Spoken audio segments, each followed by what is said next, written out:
We're always told that leadership is all about strategy and vision and, sheer discipline.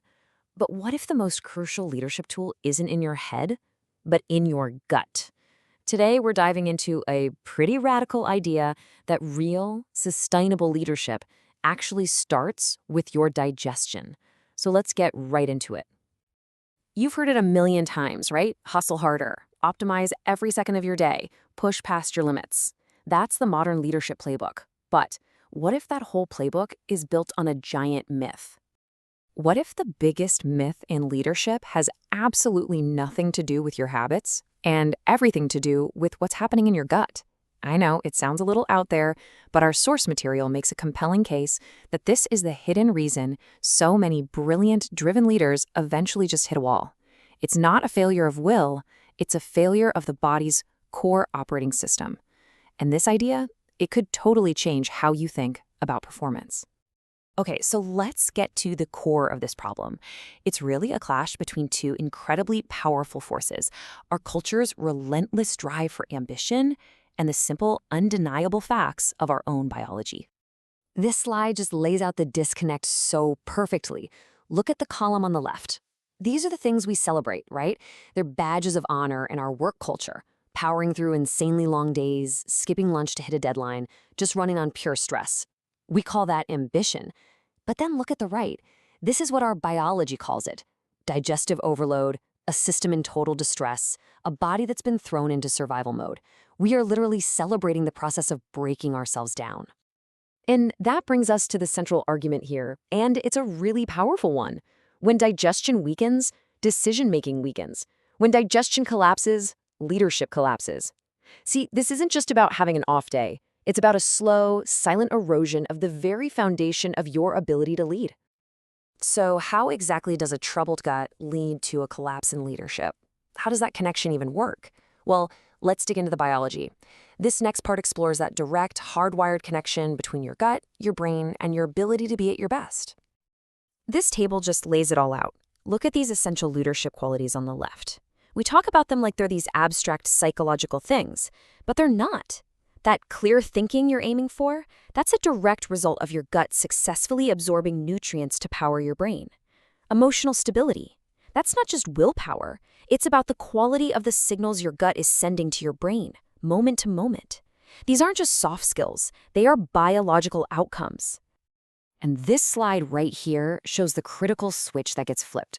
When your gut is struggling, your body basically declares a state of emergency.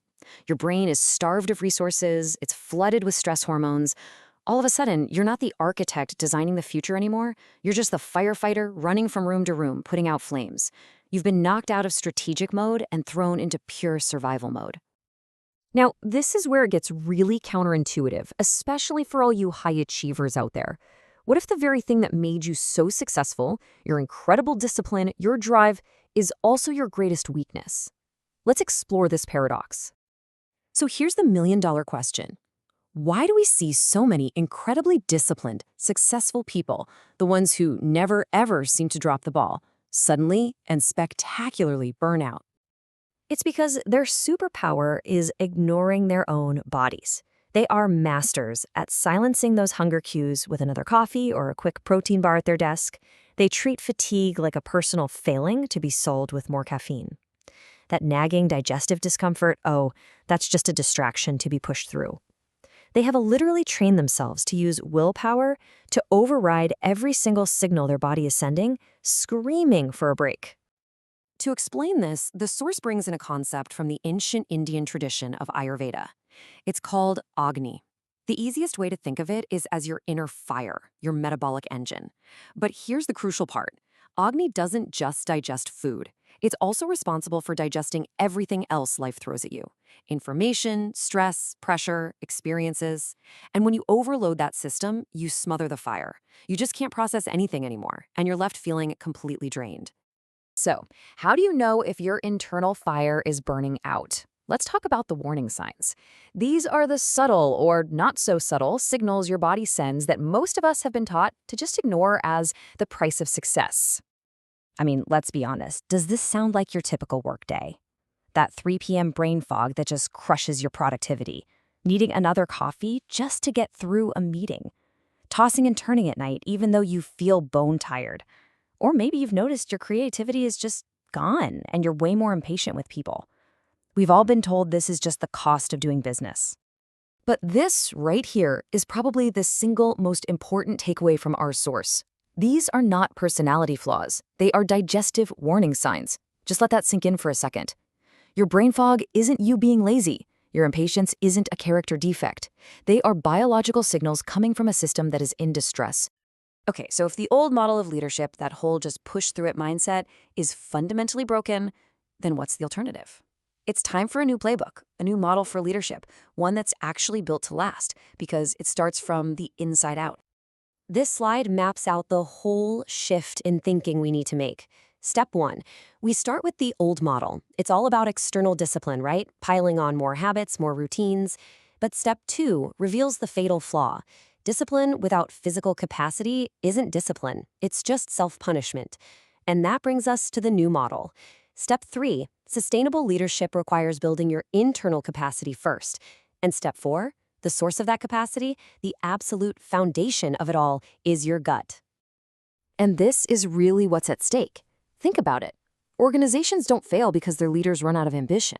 They fail because their leaders' bodies give out. They're trying to build a skyscraper on a crumbling foundation. The ultimate competitive advantage isn't a better strategy, it's digestive resilience. So what's the goal? What are we aiming for? The source points to another Ayurvedic concept called sattva. This is that state of peak performance that arises from a healthy, balanced gut. It's a feeling of calm clarity, of stable energy, of effortless focus. This isn't the frantic, caffeine-fueled energy of hustle culture. No, this is true leadership energy, grounded, resilient, and built to last. And all of this leads us to the final, unavoidable conclusion. Gut health is not a wellness trend. It is a leadership requirement. It's not a nice to have, it's not a luxury. It is the fundamental operating system for effective leadership. So, as we wrap up, the real question isn't what new productivity hack you should try next. It's whether the very foundation of your leadership is solid, or if you're slowly, silently burning out from the inside.